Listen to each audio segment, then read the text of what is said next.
a lot of people we would meet on the road and stuff. Shit, I met Kendrick in Japan. I met a Snoop Dogg in Australia. So yeah. That's crazy. So what's the so Kendrick, Snoop Dogg, even the Roots, because when things fall apart, that was a gold album. With these people have been selling these huge amount of records. You guys are touring with them. What was the reaction overseas of the fans? Because I think in America we have a very uh, slanted view where so much is sales, whereas Yeah. I think in the rest of the world, from my compared to you, limited travels, but I've been to I think 13 or 14 countries, and Wow. they don't look at the sales as much as we do here.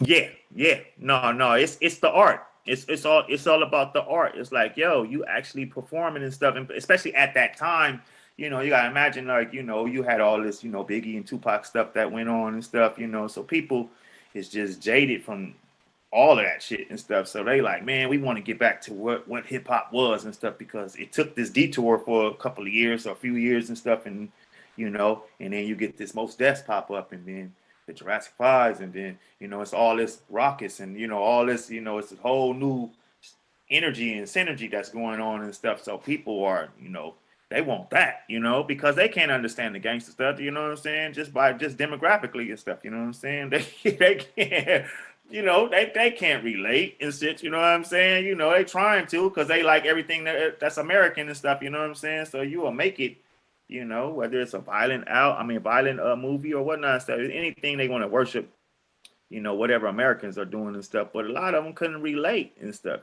So, Jurassic Five fell right at that time. They're like, yo, I like this. This is what I'm digging. I'm cool with this. It's b-boy, friendly. It was, graffiti friendly. It was, skateboard, it's friendly. It was, BMX bike friendly. It was all of these offshoot things that that's culture driven and stuff. You know what I'm saying? That gangster rap couldn't supply. You know what I'm saying? The backdrop too and stuff. So Jurassic Five fell right in that. And like I said, it's just a nostalgia thing because in England, they had been rocking Kangos and the old school flavor. You know what I'm saying? That's always been part of their upbringing and stuff. So when they see us come back with that flavor and that style and stuff, it's like embraced and stuff. They embraced us like none other and stuff. So And to that point, the JU song from the EP, and then obviously was a single too. That one, I've seen you guys perform that so many times over the years. So as time went on, and as you look back now, what was it about that song you think resonates so much with people? well, I gave the backdrop on it and stuff. So Cut Chemist had this tape, and he had a tape of a whole bunch of beats on it. It had all his beats on one tape and stuff. You know what I'm saying? So the majority everything that Jurassic Five used from Cut Chemist came from this tape and stuff. So when he first played the tape, it was a few joints on there that I heard. I was like, yo, that's nice and stuff. So we had just got to a few of them. So one of them was the JU beat. And I'm like, yo, I'm from the hood and stuff. So out of all the stuff that they were sampling, you know, when you sample and stuff, all the music is in one thing. You know what I'm saying? So if it got some bass, you can't turn the bass up and shit because you're turning up everything and stuff. You know what I'm saying? And I'm like, I'm from the hood. You know what I'm saying? People want to hear some bass. You know what I'm saying? I'm like, I'm cool with, a lot of production is cool, but a lot of that shit ain't got no bass. You know what I'm saying? Like, yo, man, like, I'm if we're gonna put something out and stuff, you know what I'm saying? We need something that's, so when I heard that beat, I'm like, yo, that's the closest one that got some bass and nice, you know what I'm saying? And the night and not the flute loop was dope. It was just dope. You know what I'm saying? It was just a dope loop. Like, yo, that's that. So that prompted me that I pushed hard. And I'm like, yo, you had some of my group members that did not want to do that? Really? That's shocking. That's like one of your biggest songs. Yeah, that's yeah, that, I yeah. So that's just some other shit. You know what I'm saying? Like I guess I'm just I don't know. I'm just a visionary on that and stuff. You know what I'm saying? As far as beats and stuff, like yo, I know how to pick a beat. Every MC don't know how to pick a beat and stuff. You know what I'm saying? So for me, I do beats too. So you know what I'm saying? I DJ. So I'm already acclimated to this. And I'm like, yo, I know what people gonna like.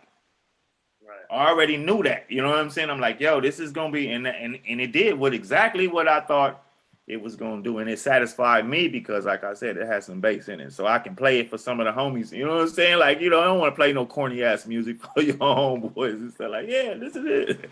Like, Well, in addition to the sampling, uh, given that you guys are from, Charlie's from Chicago, you guys are from different parts of LA, whatever, right. was there a musical slash cultural slash influence thing that was going on at times beyond the bass element, or did it work, pretty well all the time?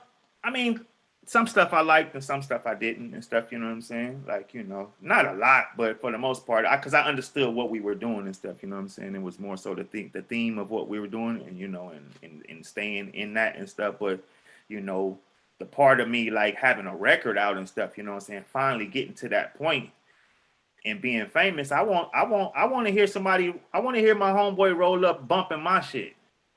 You know what I'm saying? Like, that never really happened and stuff. You know what I'm saying? Like, here and there, a couple of records here and there. But for the most part, and these my friends. You know what I'm saying? Like these people that, so where I come from, I want people, I want somebody to ride down the street bumping my shit. I'm listening to everybody else shit for years. So when it finally come my time and stuff, I want my shit to, like to hit and stuff, So some stuff, you know, if it sounded too corny, I'm gonna express my like, yo, bro, you know. That I understand, but that's just corny right there. And stuff, you know what I'm saying? Like I'm not really with that. Like a song, a Jarash finished first and stuff, you know what I'm saying? Like I hated that. I hate that song.